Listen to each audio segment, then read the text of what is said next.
জয় মা মনসা এক ভক্ত পুজো দিতে এসেছে মন্দিরে। মায়ের একটা মালার মালা এটাই আছে, আর এই আবিরে নিচি মাকে পড়াও, আর এই সোনার বালা এখনো পাইনি, মাকে দাও। পেয়ে গেলে আমি বিরাট ভাবে ঘরে খুঁজতে বলছে। হ্যাঁ ঘরে খুঁজেছি, অল্প অল্প খুঁজেছি, এখনো পাইনি।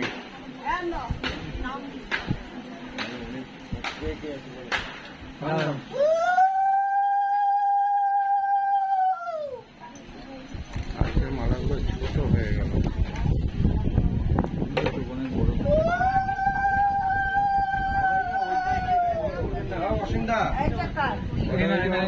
মায়ের